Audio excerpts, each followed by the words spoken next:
जोहार पजरा ब्लॉग में और मनकर बहुत बहुत स्वागत है भाई बहन मन। हमरे का राज्य में 14 सितंबर के प्रकृति पर्व करम मनाल जाई और करम कर धूम एखने से शुरू भेजा है गोटा राज्य में। एखने से मांदर कर थाप और ढोल नगारा बाजे के शुरू भेजा है। तो बड़ा तैयारी चले के लायक है, अखड़ा के सजाए के लायक है बड़ा सुंदर तरीका से। और एखने से और उन्धमंध पूरा राज्य में देखे के लिए भेटा थे। तो मन के करम पर्व कैसे मनाल जाएला और इके पीछे का मान्यता है से कि आज हम ये वीडियो के माध्यम से मन के बताब। तो देखो करम पर्व है से हमरे मन कर प्रकृति पर्व है, जेकर में हमरे मन प्रकृति कर पूजा करीला, मतलब करम कर डायर कर पूजा करीला, करम गछ कर पूजा करीला। तो इकर शुरुआत 7 दिन पहले से भे जाएला, मतलब कि भादो एकादशी तिथि के करम पर्व मनाल जाएला। तो उकर से ठीक 7 दिन पहले छोट छोट छुआ मन, बेटी छुआ मन और विवाहित महिला मन अपन भाई कर लंबी उम्र कर कामना लेके जावा फूल के रखे ना। तो जावा फूल के राखे कर भी अपन अलग विधान है। बिहाने उठ के नहाए धोआई के बेस से ओकर बादे बेस ठाव से बाला लाइन के एक ठो पथिया में रख के और फिर 7 तरह का जे हमरे मन कर बीज है, जितना भी धान है, गेहूं है, बौटरा है, जौ है, इस सब के मिसाई के, मतलब 7 तरह कर अनाज के मिसाई के जौ के रखे ना। और उके एक ठो बढ़िया ठाव में जहाँ साफ सुथरा ठाव है उठिना जवा के रखल जाएला। और रोज दिना उकर में पानी देवल जाएला। पानी भी नहाए धोआई के शुद्ध होई के पानी देवे कर विधान है कर में। तो लगातार 7 दिन तक, मतलब करम तक जवा फूल कर सेवा करल जाएला ताकि वो बेस से उकर बढ़वारी भेवे। और पूजा दिन वह फिर करम फूल कर, मतलब के हमरे मन जवा फूल कहिलानी, वह जवा फूल कर करम में पूजा होवेला, भगवान में वह चीज के चढ़ाल जाएला। तो देखो 7 दिन पहले से जहिया से जवा रखाएला सेहे दिन से नाच गान भी शुरू भे जाएला। मतलब रोज दिना सांझ के सब कोई अखड़ा में जुटे ना, अंगना में जुटे ना और फिर झूमर करे ना और उकर में करम गीत के गाल जाएला और उके कहे ना जवा जगाए कहे ना। तो देखो ये हमरे कर परंपरा से चलते आवत है, कितना बढ़िया विधि विधान है।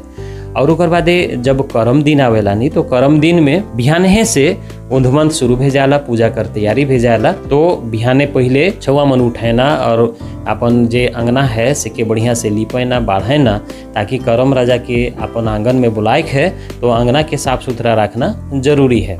तो साफ सुथरा होल बादे पूरा दिन तक उपासे रहेना और अपन भाई कर जिंदगी कर कामना लागिन, उमन कर सफलता खातिर, उमन कर दीर्घायु चिरायु वास्ते बहिन मन बिहाने से उपास करेना और भगवान कर आराधना करेना, करम देवता कर आराधना करेना। सांझ पहर सब छुआ मन जाएना और करम के जगाएना, पहले न्योता देवेना। जब हमरे मन अपन घर में के खुके बुलाइला नी, तो पहले आमंत्रित करल जाएला, उके न्योता देवल जाएला। तो जोन करम डायर के अपन अंगना में गाड़े है से करम गछठी न जाए ना और उके न्योता देवेना, न्योता है ना उके। तो सब छुआ मन जाए ना और इके कहे ना फूल लोरहाय कहे ना। इकर में भी बढ़िया करम गीत के गाते जाबे, झूमर खेलते जाबे और उसने जब नेवैत के घर घूरे ना से बेरा भी झूमर खेलते और गीत गोविंद करते छुआ मन कितना बेस से आवे ना। तो देखो हमरे मन के देखा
तो देख ली कितना बेस लागेला हमरे करी परंपरा से छोट छोट छुआ मन कितना परंपरा के अपन लेके आगे बढ़ते जाते हैं। तो ये फूल लोरहाय खोलक ओकर बादे जब न्योता करम राजा के दे देवल जाएला तो फिर सांझ बेरा पहान जाए ना, और पहान जाए के फिर न्योता देवल करम गच कर एक ठो डायर के काट के लाने ना, और फिर उखे आंगना में गाड़ल जाएला और फिर करम देवता कर पूजा होएला।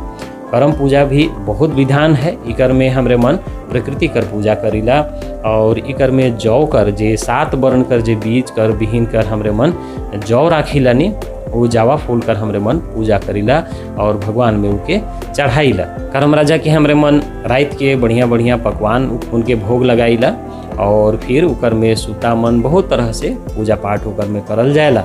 और फिर रात सगर गीत और गोविंद चलेला, संगे झूमर खेलल जाएला और करम गीत गावल जाएला। तो यहाँ हमरे कर राइज में अलग अलग समय कर अलग अलग पहर कर गीत गोविंद भी बनल है। सब पर्व त्योहार कर अलग अलग गीत गोविंद है। तो करम में करम कर हमरे मन गीत गोविंद करिल। और भाई बहन मन रोड मन के बताए खोजिला कि ये जे प्रकृति पर्व है नी करम, ये हमरे मन अपन जब हमरे मन खेती कर लेविला, धान कर खेती कर लेविला और भी अनाज मन कर खेती कर लेविला, तो हमरे मन कर धान फसल और हमरे मन कर फसिल लहलहा है। ई खुशी में हमरे मन करम पर्व के मनाइला। जब रात सगर हमरे मन करम पूजा कर लेविला और उधमंद रहेला, झूमर खेलीला, गीत गोविंद हमरे मन अखरा में करीला, तब बिहाने बेरा जब करम के बुहाई कर बेरा होएला तो हमरे मन पहले करम राजा के जगाईला और गीत गोविंद करते हुए करम राजा के जगाब उनके हमरे मन मुँह धोवे के लिए दतून भी देविला। और दतून देवल पाछे जब करम राजा जाग जाए ना, तो उनके करम डायर के उखराई के और घर का चारों पखारी और छाइन में हमरे मन उनके ठेकाईला, उनका आशीर्वाद हमरे मन लेविला। और इसने नाचते देखते सब छुआ मन और सब महिला मन, विवाहित महिला और छुआ मन है, छोट छोट छुआ मन, वो मन गीत गोविंद करते करते फिर पोखरा में जाए ना, और पोखरा ठीना भी ऊंधबंद एकदम गीत संगीत चले हो। हम तब तक ले विदा दो। जोहार, जय झारखंड।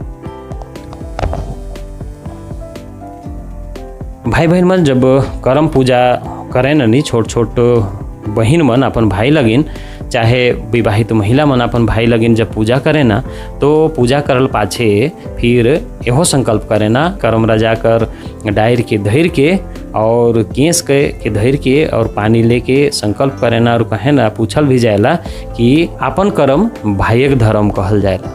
मतलब जी हम काम करत ही से भाई कर धर्म लगिन करत ही, तो बहन मन कहे ना आपन करम भाइयक धर्म। तो हियाँ कर जे भी प्रकृति पर्व है सेकर में भाई बहन कर बहुत महत्व है, बहुत ही अपनत्व के देखाएला, अपन रिश्ता के देखाएला।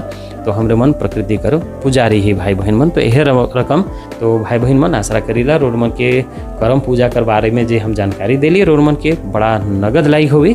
तो रोड मन इतना देर वीडियो के देखली कर ले बहुत बहुत धन्यवाद। लेकिन रोड मन से एक ठो हमार विनती है कि हमार जे वीडियो है रोड मन के लाइक शेयर कमेंट जरूर से जरूर करते रहो। और एखन तक अगर हमारे चैनल के सब्सक्राइब नहीं कर रही तो भाई बहन मन झटे से सब्सक्राइब कर दो। अब अपन अरविंद भाई के विदा दो। नवा वीडियो में नवा वर्णकर जानकारी लेके फिर से रोड मन ठीना हाजिर हो हम। तब तक ले विदा दो। जोहार, जय झारखंड।